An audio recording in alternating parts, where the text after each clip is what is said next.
Hello everyone, আজকেও আমরা একটা স্পোকেন ইংলিশের ক্লাস নিয়ে হাজির হয়েছি, যেখানে আমি জানতাম না কি বা আমি কি করে জানবো বা আমি কোথায় জানবো যে এরকম ঘটনা ঘটবে।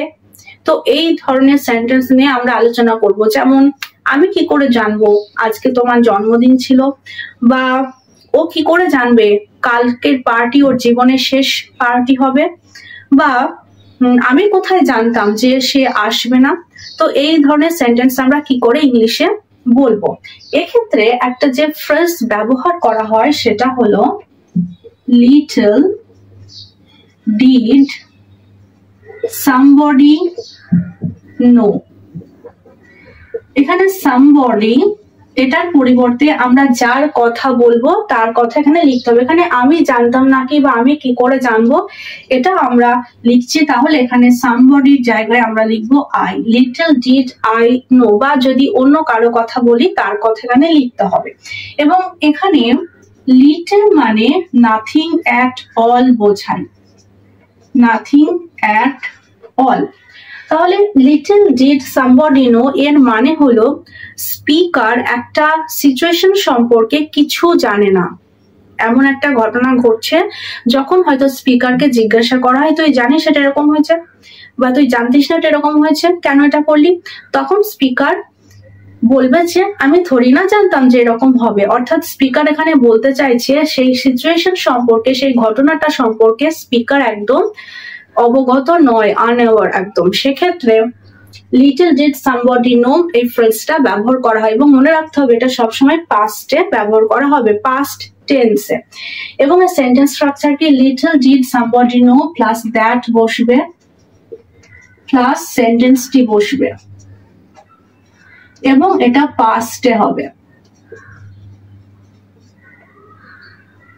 তাহলে এখানে আমি কি করে জানবো ও আসবে না, অর্থাৎ আমি জানতাম না ও আসবে না, আমি একদমই অবগত ছিলাম না। তাহলে আগে লিখতে হবে little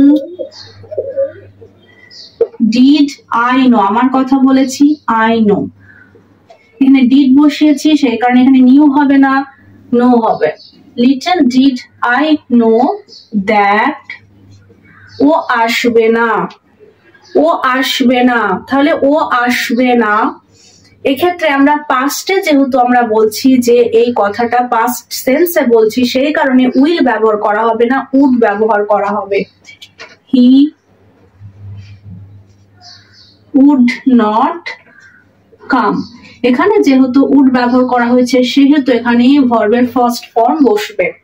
little did I know that he would not come. পরের সেন্টেন্স কি আছে? ও জানতো নাকি কালকের পার্টি ওর জীবনের শেষ পার্টি হবে। তাহলে ও জানতো নাকি, এর জন্য আমরা লিখব লিটল ডিড হি নো। ওর কথা বলেছি হি অথবা সে, যে কোনো আমরা লিখতে পারি।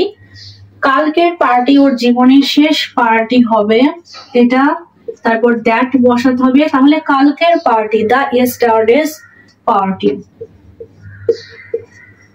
ইয়েস্টারডেজ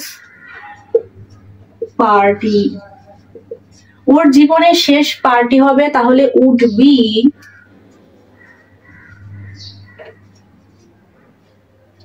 the yesterday's party would be the last party of his life। ওর জীবনের শেষ party, the last party of his life। Little did he know that the yesterday's party would be the last party of his life। এখানে পার্টির পরিবর্তে আমাদের situation according আমরা যে কোনো জিনিস লিখতে পারি, যেমন হলিডে লিখতে পারি, বা দিন লিখতে পারি, জীবনের শেষ দিন বা জীবনের শেষ জন্মদিন, এটাও লিখতে পারি। আমি কি করে জানবো আজ তোমার জন্মদিন ছিল? তাহলে আমি কি করে জানবো, বা আমি কোথায় জানতাম আজ তোমার জন্মদিন ছিল?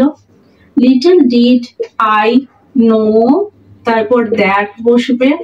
আজ তোমার জন্মদিন ছিল, এক্ষেত্রে কি হবে? It was your birthday, birthday today. এখানে ওয়াজ লিখতে হবে, ছিল বলেছি পাস্টে করতে হবে। Little did I know that it was your birthday today, যদিও এখানে টুডে বসাতে হবে আমাদের। পরের সেন্টেন্স কি, তারা জানতো নাকি রাস্তার মাঝে বৃষ্টি শুরু হবে।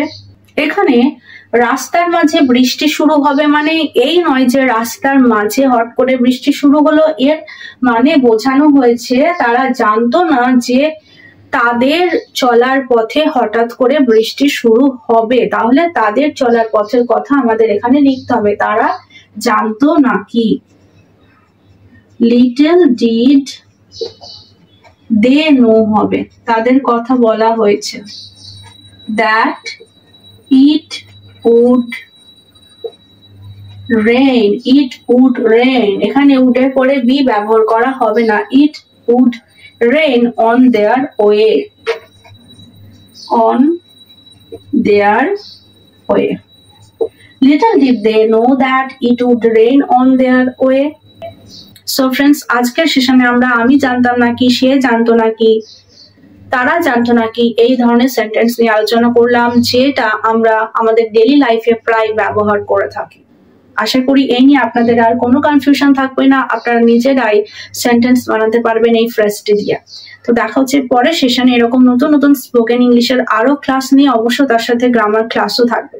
ততক্ষণ সবাই ভালো থাকবেন, সুস্থ থাকবেন। Thank you.